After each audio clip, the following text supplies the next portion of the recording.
Hey Denise, Santiago hier. Leuk om je weer even te spreken. En de groet uit Amsterdam. Hier regent het, maar dat had je vast wel verwacht. Ik dacht al, hey, die naam. Leuk je weer te spreken. Denise, your last couple of performances really cemented you as the number one girl in this division, especially after your sensational knockout win against Kate Jackson. Your game has extremely evolved in like 3 years' time. How important has Scriber Academy been for you and for this evolution from a kickboxer to a full mixed martial artist? It was amazing, you know, and I think the best part of Team Schreiber is that they make me believe and they make me feel that I'm also a complete and I can also be a complete MMA fighter and not just a kickboxer that's doing MMA. And I think it all starts with belief. If you believe in something, then it really comes true, you know. And first of all, I didn't really have to believe. I just thought I am the kickboxer that's doing MMA, but they really feel and they make me feel that I believe that I can believe that I am also an MMA fighter, a complete MMA fighter, and I'm going to be the next world MMA Bellator world champion. Denise, how much would it mean to you if Bellator would come to Amsterdam? And could you describe the feelings going through your body when you just think about doing a walkout in your very own city of Amsterdam with 20,000 fans screaming your name? Wow, I don't know if you can see me, but now I get like chicken skin, and only the thought about that just all this organization, the best organization, this Bellator Nation, coming to Amsterdam and seeing our beautiful city and gets inspired by so many. We have so many talented fighters in Amsterdam waiting to perform on the biggest stage of the Bellator MMA cage, and that just makes me feel like that will be just amazing to just standing in front of my own crowd, because I think in the last 10 years I didn't fought in Holland and didn't fought in Amsterdam before of my home crowd. I always going to someone's country, someone's city. So to perform for my own city, that will be just like in one word, amazing. And I believe that it's gonna happen. Veel succes op vrijdag, Denise. En doe de groet aan Hesdy en Bob. Thank you for the time. Dankjewel. Kevin? I don't know how I can top Santiago, but thank you for joining us, Denise. Listen, you're going into this fight. This is Juliana's first title defense, so she has it's paves the path for her title run. But you're coming in here to ruin her party. What do you see in her in this fight that you can exploit to get the victory? You know, I see a lot of things, you know, and but I'm not gonna say exactly our fight camp or Sure. our fight game, of course. But you know, I think the biggest what you're gonna see also this Friday is that she never faced a fighter like me before, and I already faced a lot of fighters like her, and that's gonna be the big difference. You know, how she's gonna step to Plan B if Plan A doesn't work. And we're gonna see this Friday, and you're gonna see that also I worked with a lot of with our game plan and our plan with my team Schreiber. If that works, then I think even if I stand to Juliana or everyone in this division, no one's gonna stand it longer than one round with me. So we're gonna see. All right, Denise, final question from me is, listen, nowadays female fighters, they have a brand outside of MMA as well, right? They try to market themselves for multiple things because MMA doesn't always tend to be the breadwinner. Have you ever thought of that, possibly, expanding yourself, branding yourself outside of MMA? Well, you never know, but for me now it's important to be a star in MMA, and then after that we're gonna see what I'm gonna be after, besides being star in MMA or something else. But for me is now I focus just on me, just to be the best MMA fighter I can be, and like in 10 years I can always say I give it my all and I give it everything for the sport, and look what I'm standing right now to fight for the World Bellator world title fight. And I think that after that, if I have just all my goals in the sport, then I will look after what I'm gonna do besides doing MMA. But for me is now the biggest the biggest challenge and the biggest goal is to be the best MMA fighter Denise Kielholtz can be. So yeah, after that maybe we'll focus on something different. But for now, it's for me, it's just focusing on being the best MMA fighter I can be. Max Milano.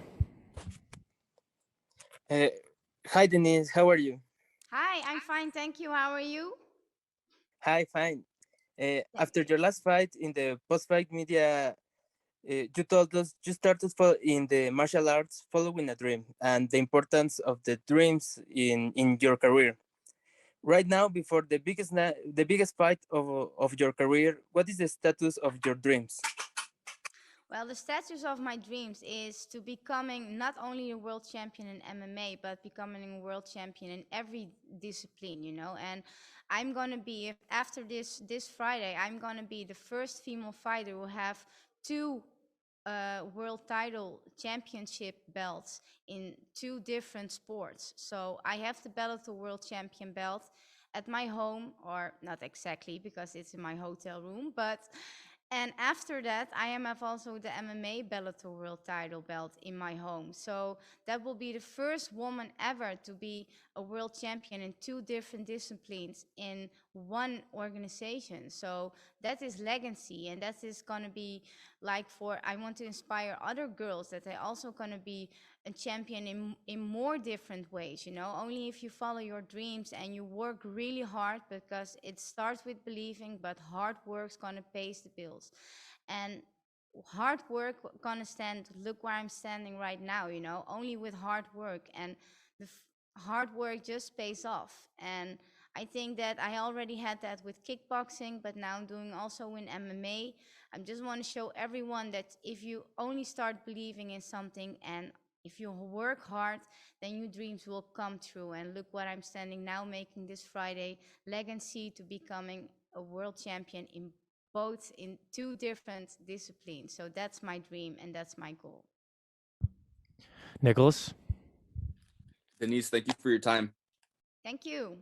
With the Netherlands having such a long history of champions, in kickboxing, boxing, MMA, how have you seen the evolution of women's MMA in your home country? It's just like crazy, because like the last time I was standing in my gym at Team Schreiber, and there were a lot of small girls, and they just look at me and they say, oh, I also doing judo now, and I also doing kickboxing, and I want to be also an MMA fighter like you. And before that you have like nobody just know me, or know any small girl just know who I am. But now you see such an evolution that young girls also get inspired to want to also fight in the cage. And it's not scary, and it's not only a division for only men, but also women can stand there, you know. And to being a part of that evolution in my hometown, in my gym, in my country, this is for me already accomplished for my whole career, because I also want to inspire young girls that they also can be a fighter. And you don't have to be like uh, violence or like really tough, because besides the cage I am not that tough and I am not violent, and I'm just a girl who's really like for everything just laughing and laughing and laughing. That's my biggest part. But just to show young girls that they also can stand here and standing on the biggest stage in MMA fighting organization, that's for me already accomplished for my career. So yeah, I'm really happy to be a part of that. Thank you. Thank you. Mills. How's it going, Denise? This is MMA Locker Room, part of Pub Sports Radio. Really excited to see you in the next 2 days. Thank you. Thank you. I'm also excited. All right, now don't take this in the wrong way, but you're definitely one of those pretty girls, but one of those pretty women that knows how to fight pretty well good, right? Coming from kickboxing, a lot of people was looking for your transition to MMA, and you got an armbar in your first fight. So it kind of showed everybody you're a real mixed martial artist out here. So tell us why and what we're going to see this Friday when you put kickboxing on display against judo and jiu-jitsu on Friday, and why you're going to be the double champ in Bellator.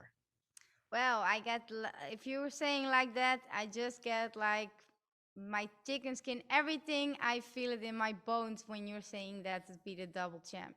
You know, first of all, I was a kickboxer and I was a judoka, but now I can say that I am a really MMA fighter completely. You know, I let go everything about kickboxing, I let go everything about judo, and I developed myself more as an MMA fighter. And that depends that I also can fight on the ground and also can fight in my stand-up as an MMA fighter. So yeah, this fight is, you're gonna see a lot of dynamite, and this fight camp was really hard, and I give it literally my everything that I can. I even have like a cauliflower hour or how you say ear.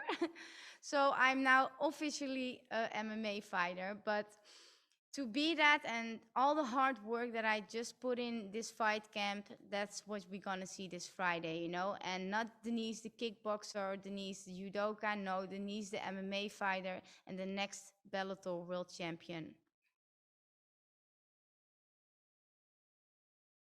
Okay, that was the last one, Denise. Thanks for taking the time. Thank you.